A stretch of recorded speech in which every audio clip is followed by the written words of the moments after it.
The iPhone 12 mini and the iPhone 12 Pro Max are finally here, bringing the smallest and the biggest iPhones in the entire lineup. The mini is something that I think a lot of people have been waiting for. This is really the first small iPhone that Apple has released with the next gen features like Face ID and those minimal bezels on the front, meaning you're still getting a decently sized 5.4-inch screen despite having a much smaller body. And here it is. We got it in this green color, and it almost feels like a fake phone holding it in my hand just because of how small and how light it is. Now, outside of the size, there's actually not much different about the mini compared to the standard iPhone 12. You have the same design with the vibrate switch, volume buttons, and SIM tray over on the left side, with the power button and this little window here that helps you get a better 5G connection on the right side. On the back, you have the same dual camera system as on the standard 12, with one of the cameras being for wide, that's like your main camera, and the other for ultra wide, letting you squeeze more into the frame. And while you can't see it without this magnetic viewing film, underneath, the iPhone 12 mini also gets the same MagSafe tech, which allows you to clip on compatible accessories magnetically. This is the MagSafe wireless charger from Apple, which just snaps on there perfectly for more efficient charging, and it does feel a little bit more secure on the mini than it does on the standard iPhone, just because the mini is so much lighter. We'll go ahead and power this thing on and do a more in-depth size comparison in just a second, but first, let's finish up with the unboxing. All you get is your standard documentation and a single Apple sticker,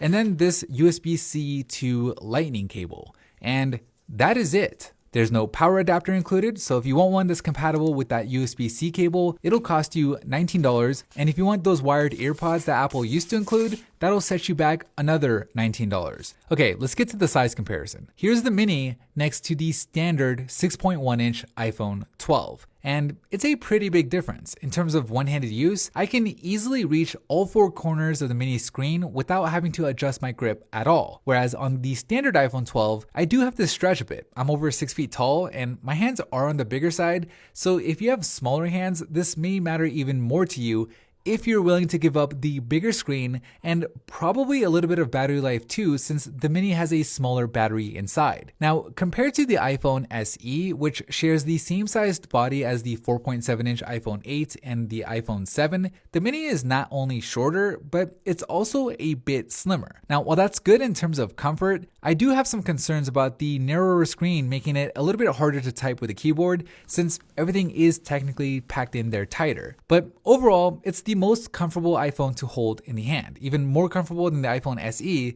because the new flat edge design makes it a little bit grippier, and the power button on the side is also twice as big, so it's just easier to press on that button since you don't have to go hunting around looking for it every time. But you know, maybe a small iPhone isn't your thing. If you want something bigger, then there's always the iPhone 12 Pro Max, although it'll cost you an extra $400. This thing has a 6.7-inch screen, which is the biggest screen ever in an iPhone. It's actually 0.2 inches bigger than even last year's iPhone 11 Pro Max, and side by side next to the mini, it just looks giant. Although next to the 6.1-inch iPhone 12 and the 12 Pro, the difference isn't anywhere near as dramatic, but this is still a really big phone. Now, because the iPhone 12 Pro Max is a Pro model, it gets the more premium finish with stainless steel around the edges and a matte finish on the back, which in this specific blue color just looks amazing. But since most people are going to put a case on it anyways, the real difference with the Pro models is they come with more advanced camera systems with 4 sensors instead of 2. So you get the same wide and ultra-wide cameras as on the mini, but you also get a telephoto lens that zooms in 2.5x on the Pro Max compared to 2.0 on the regular Pro, as well as a LiDAR sensor that helps with low-light autofocus and AR. But unlike the regular iPhone 12 Pro, the Pro Max's camera is even better. You can tell there's a difference with its lens protruding out a little bit more, and that difference is the Pro Max also has an upgraded camera sensor, which is able to capture more light for low-light conditions, and it also has sensor shift stabilization, where the sensor itself is adjusting to account for shaking hands, whereas on the other models, the stabilization happens only in the lens. So this should definitely be the best camera system on any iPhone. But whether or not you can really tell the difference though, we'll have to see. We'll be posting photos and videos on Instagram at PhoneBuff,